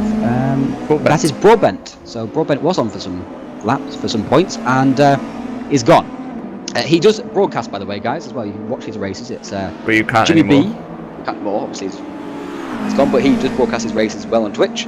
Jimmy B is his name. B is in the animal, all one word. The animal? The insect. You know what I mean? Yeah. Of the animal kingdom. Okay. Sorry, you were doing to talk about Monroe. Was I? I thought you were. Yes. Yeah, Almost job done. He just needs to get by Hardwick, and then it's damage limitation. So he's not that far away, really. It's only what is that? 3 seconds? 2.7. Yeah, but it's quite a big gap really, to make up over. You've only got 7 minutes left. It's only 7 laps or 8 laps, and that's it's not a small gap. So not insignificant, is it? And also, he's in a car that's quite, not difficult to pass him, but more difficult than it could be because he hasn't got the power on the straights compared to the Opel Omega, which has, I think, about 100 more horsepower. Is it really that much? The Mustang is about, I think, over 200 more, I think, but it's about 400 kilos heavier. Yeah, that's the difference. Yeah. But Torin Moffat gets out of the way there. That's one of actually John's friends who's joined the series. And but Torin's not had a great event today. I think he was moved on to the end of this quite late, so he may have been a bit short on practice. And of course, his car isn't ideal for this track. And so he's been lapped in both races, but has still made sure to finish both races, which means he gets himself some points. And we all love people who keep going, don't we, Tom? We do. People who quit. Don't quit. Those are the worst ones. No. We don't care how fast you are. Yes. If you quit, you're worse than somebody who's slow and doesn't quit. Well, I don't know about worse, but You're worse. You're certainly a worse person. You're supposed to be back in. You evil, You're evil a worse person. Oh wow. Now come on. If you try but you don't succeed, try again. That's correct. Absolutely. Or And to finish first you have to finish. Or if you want to do what Ryan does and combine the metaphors, feel free. I don't know what happens if you combine those two. metaphors. Okay. Yes. Yeah. Well, it's more like slogans. Heart in his mouth. He needs to change his pants. No, had his heart in his mouth, he'll need to change his pants. There were 2 separate sentences. But they don't relate. They do because They he scared himself. Bird in the hand is like a stitch in time. That's not related. That's not the same. Bird in the hand is like 2 in a bush. They're in the same spirit. 2 in the hand is like a bush in the tree. I'll go down the Dupy move things if you're not careful. Back to racing, by the way. Alvarez is all over the back of Ayala. We can see that. Everyone's enjoying it. Is he going to take the candy from the baby? Sick of you. So, Alvarez is slowly but surely gaining. Look at that slipstream. It's really powerful, actually. It's because that rear wing of that Mustang is so draggy. The Audi is quite quick. That's got That V8 Mustang would do in front of it. 300 miles an hour, by the way, without that rear wing. Why isn't the Goodyear logo on the back? It doesn't seem That's to be doing anything anyway. It goes sideways through all the corners anyway. Look! What about the Sierra Look wing? at that! You're criticising the Mustang. What about the Sierra wing? Whale tail. Yeah, but that was like 5 years before this car. I think they'd have learned in that time how to do a wing. Okay. Well, as opposed to the Audi wing. You see the Audi wing? What, the little lip? The little thing. Lip. Oh, whoop. There it is. There's the lip. There we go. Get a bit of drag. That's about it. So the car Wow. doesn't rise when you're driving at 200 miles an hour. That's it. What are we doing? We're going to There we TV. go. That's good. Back on TV view, and now Alves is properly challenging Oyala. I think Alves might have better tyre wear here. The four-wheel drive, in theory, should look after its tyres better than the rear-wheel drive Mustang, considering the Mustang's always sideways as well. And Alves looking around the outside here. Oyala's determined. Look at the car dip under braking there. Really, really hard braking. But Alves going to get the run off the corner, and surely now we'll have the inside heading down to the final turn. No, it's sort of. Yeah, and it's a yes. squeezy. He's not going to squeeze in quite enough. No, he didn't. He almost had a bit of a Gardner there, actually. The braking, then the car braking out to the. I think that Audi must be side. terrible on brakes, because I've seen a few people doing that, and it's. It's got four-wheel drive. It should be easy on the brakes, surely. What? No, it doesn't mean anything. No, it's not. The braking, the retardation of the brakes is actually what? Sorry, Sorry. technical third. Okay, I won't say it. B, squirmy. Who's actually changed positions there? That was Orban maybe. No. Oh, hello. He was very close, isn't he? So talking about Monroe catching Harwick, it's not happening. Orban's lunged it. What a Great move. Beautiful stuff. He's gone straight away, way too deep, but It can only still, work once. Lungy McLungerson. Beautiful stuff. Goodness me. It can only work once, and that once was on the entry to the corner. But Monroe's noticing the battle here, and Mate is looking feisty. He wants that fourth spot for absolute sure. Wiesmuller has been very quiet in this race, just around about 2.5 seconds behind Rosing the entirety of the race. He'll be a little bit disappointed with that, actually, because if you just get a good start, if you qualified well, good start, and maybe got ahead of Röting or close to Röting, he's matched him throughout the race, so that might have been a possibility of a race winning for him. But he will be pleased by the big picture with the fact that Monroe's finished behind him both races so far, as long as it stays as it is. Yep. It's a gain. It's a tight, close championship still. You know, there's nothing in it really. But yeah, he has definitely made forward progress. And yeah, he'll be happy. Orban is right there with Monroe. Pick a winner out of these two, Chris. I like this game. What, for the championship? No, between Orban and Monroe for the position. Oh, slow, isn't he? Well, I mean, These guys have got It's to win it. texting. It's texting, isn't not it? texting. What's her name? Anyway, Ryan, Matthew probably. Orban and near the end of the race, let's focus on that. Who's going to win out of this battle? Chris? Monroe's going to win, I think. Right. Okay. Okay, I think Mate. Simple answer. Mate's going to win.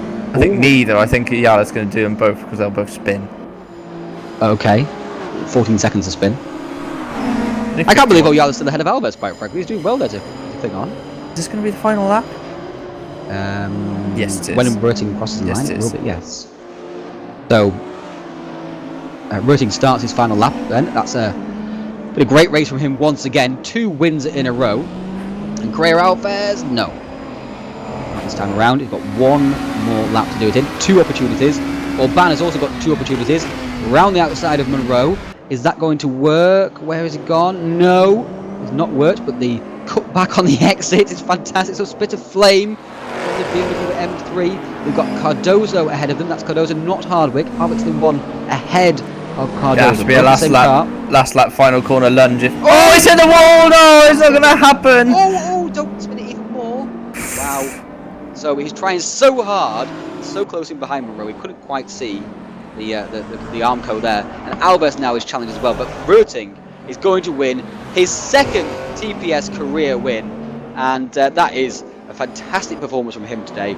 He has taken full advantage of the strengths of his car, the start of the race and the power around this very simple track, has made full use of it, and those 2 wins are very impressive indeed, despite the fact, of course, that the car is suited to this track. Correa Alves is not going to beat Oyala to the line, and Nielsen, right at the death there, caught right up to them, but of course, the Mercedes will not pass them either. So, Wiesmuller in 2nd, Hardwick in 3rd, that's his first podium of the season. Monroe in 4th spot, which is the big championship story. Wiesenmuller extends his championship lead just a little bit more with Orban in 5th spot. Orban, excellent result for him in 5th place. He is certainly the driver of the second race. Mikey Bell got the driver of the first race. Yep, man of the match, person of the tournament. Hardwick as well. We haven't mentioned him too much. 3rd place. Job done. Beautiful. It was very good, yes. Yeah. Well done. He's back. So well done to Oscar.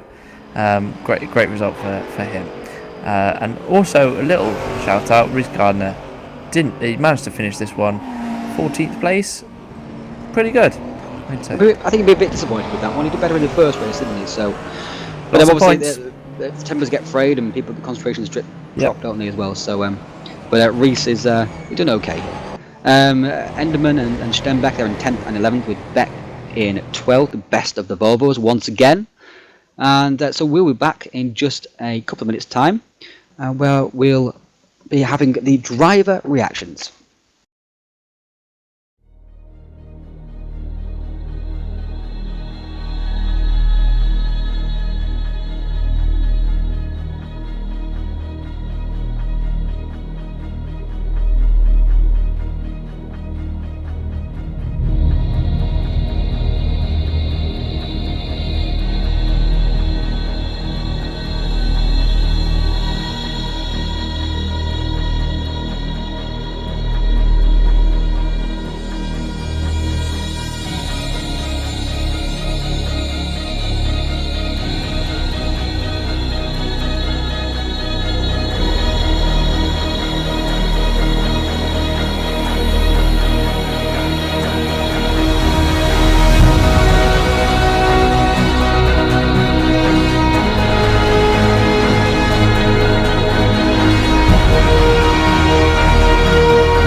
Welcome back to the post-race interviews here from the 3rd round of Touring Masters 8. Great race we saw here today at the beautiful Norisring, which we're just panning around now for you. Thank you to RaceRoom and Sector 3 Studios for this game. Of course, we're enjoying it immensely, including the broadcast plugging as well. Kevin Rosing won both races there today. Unfortunately, we can't talk to Kevin because Kevin does not have a microphone, which is, I think that's a sackable offence, isn't it, Toby? So, I think, we're bringing the sport into disrepute. Anyway, we'll speak to the championship contenders then, because that's the next big story from this event. Rob, 2 second places there. Really good job from yourself. You must be pleased to make sure. Sorry, a second and a third. Sorry, the first race was third. But you beat John in both races. That must be pleasing for you. Big picture kind of thing. Yeah, that's very pleasing. But I have to tell you a little story about how this event actually, how I even managed to be here. Do we need popcorn for this story? Yeah, maybe. Okay. Because, well, I'm currently on holidays from university, so I drove home to my parents, and as a true TPS fan, of course, I brought my wheel with me and my computer. And unfortunately, the internet is really bad. As you could see in TC1 race last time, I had a huge lag issue. And I tried everything. I borrowed the internet from my neighbors for this race. And I did some tests over wireless, and I still had the lag issue. It did not go away. So today I called a friend and brought all my stuff to the friend and tried to install it there so I can race from his place. But unfortunately, on his computer, I did not bring my own computer, unfortunately. On his computer, I could not get my wheel to work. And I tried and installed drivers and everything, but it didn't work. And then, like 25 minutes before the race, I realized, okay, shit, I'm not gonna make it. And then I drove home. I did no laps today. I did my practice on the German roads, I guess, when I drove home just in time for the race. Installed everything, did my first lap. Well, this is a German road, to be fair. Did my first lap with the internet from my neighbors on like wireless in qualifying, and to get this result out of it, I'm so glad this is over. You cannot believe it. The journey that Rob has taken here, and that's fantastic stuff, isn't it, Toby? Can I just ask, why didn't you just take your computer to your friend's house with everything installed on it? I did not think about that. Okay? Why? Don't blame me. Don't judge me, Toby. Why didn't you think about that? You're efficient. You're a man of your word. You're organised usually. What's wrong with you? He said, "Oh, I got this nice computer. It's got much better graphics than yours. You don't have to bring it. I've got Steam. I've got everything." And yeah, it didn't work. But it doesn't matter because in the end, I got a second and a third. I did have a lag issue in the second race, but it was so late in the race that I don't think it affected anyone. And yeah, I'm just glad it's over. Well, speaking of the big picture here, that's really encouraging going forward for yourself. Obviously, the gaps are still small, but to come away from an event where obviously your car is not the most suited to the track, to still take points away from your championship rival John, it must be really pleasing for yourself. Based on obviously not just because of the fact they had these travails, but even without the fact that you had these troubles, to take points away from John would have been pleasing anyway. Is that correct? Yeah, of course. Yeah. I think we all had a bit of trouble. I know Lars couldn't start the second race because of internet, and John had frame rate problems, so I was not the only one a bit handicapped. I don't even think the car was so bad, to be honest. I could almost match Kevin's times. It was just a bit more consistent than me. I don't know. Well done, Rob. And obviously we go to Zandvoort next, which you won a race at in TC1. So looking forward to that, I guess. Yeah. That would be great. I love this track, and I hope I can keep up the pace. Fantastic stuff. So Toby's now got John, the other title contender. Yes, lost a few points to Rob this time around, John. I'm going to keep this question short and sweet. Is that going to be a problem moving forwards, or do you think you'll get it back? No, I'm pretty confident I'll get it back. But just before I go on, I just want to say really well done to Kevin for the 2 wins, because I know he can't do his interview, but he did an awesome job today and thoroughly deserved both his wins. So, but yeah, no, I do think I'll claw it back. I was kind of a bit like Rob in that I was just glad this one was over, to be honest. I had some frame rate issues. I was running about half of what I was running when I would be on my own, kind of thing. And it was really frustrating. I mean, it didn't stop me driving. It was just that, that little bit of frustration. And I felt like I drove well, considering I know I qualified well in the single car session, and then both times into turn one I kind of derped it a bit and went too deep.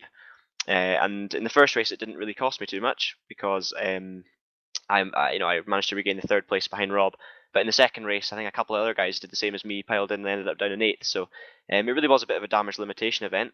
And to be honest, I'm pretty happy coming away with the 2 4th places, considering how it was feeling. It was really frustrating because I knew I had the pace, and I think I showed that in the qualifying sessions. And it's just really frustrating not to be able to do it in the races. But there's plenty more time in the season. And hopefully the other tracks don't use up as much as Norisring in terms of graphics, because it was a street track, of course. Yeah, lots of high resolution buildings. The game does look very nice, but it can take a hit on older spec machines. Just quickly, you had to work very hard in race 2 to recover. Very clean and fair racing. It's obviously something you don't want to do moving forwards, but after the move that you did in the last round, where we were all screaming, it's nice to see you battling your way through again.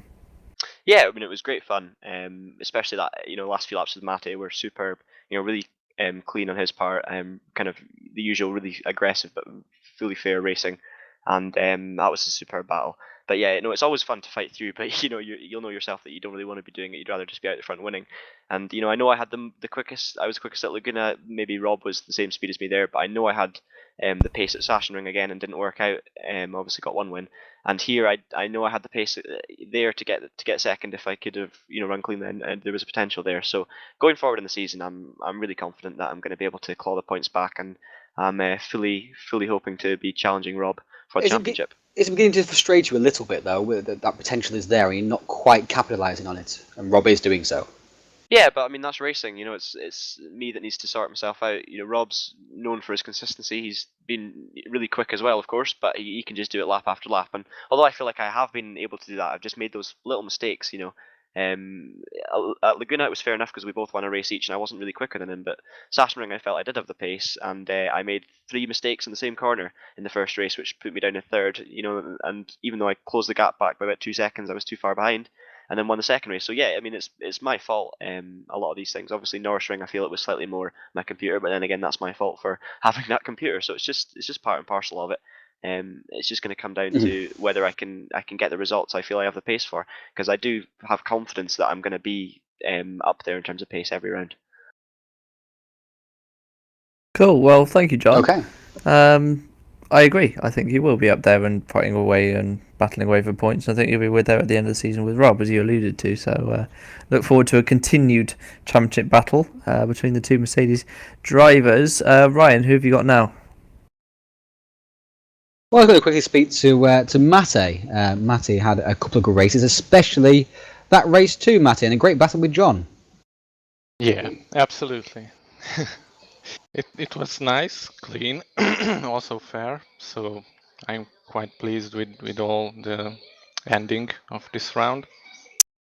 In fact, the first race in the first lap, there was a little accident, so I had to start from the back. But the second race was quite good. And of course, this track doesn't suit your car 100%.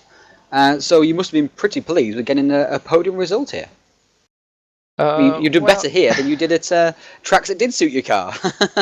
Well, yes, maybe the Audis and the Mustangs were better, but I felt it was quite good. I tried to keep the pace with Oscar. Then it was just my fault to did a few mistakes, but I kept the pace with them. So also had a nice battle with John. So I think yes. Yeah, Zandvoort next. How do you fancy your chances there? Do you think you can challenge to get that first win, Mate? Come on. Well, I'm not a qualified guy, so You need to be. Come on, you can't say that. You just need to work hard. Yes. I somehow I have to do my best to start from the front, but that track is really hard to pass someone. Yeah. So we will see. We will, and obviously that's coming up next in 2 weeks' time. Again, going to be live with us guys. More japes and duping involved. Toby, you want to speak to Tommy Oyala, who took 2 pole positions here today. The first ever of his career. We were talking about buses earlier, the fact that you wait for 1 and 2 come along at once. I have to say that was off air, and it was a beautiful line that we didn't use. That I was very frustrated I didn't use. So, yeah, how did your buses feel today, Tommy? Excuse me? I missed all of that.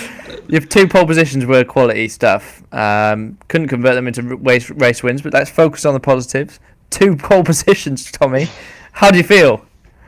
Yeah, I wasn't expecting that. I improved my personal best like 7/10, so... Really? 7/10? Yep. Wow. What someone's been practicing with the wrong car. Yeah, and for the races, I can say that I messed up the starts both totally, but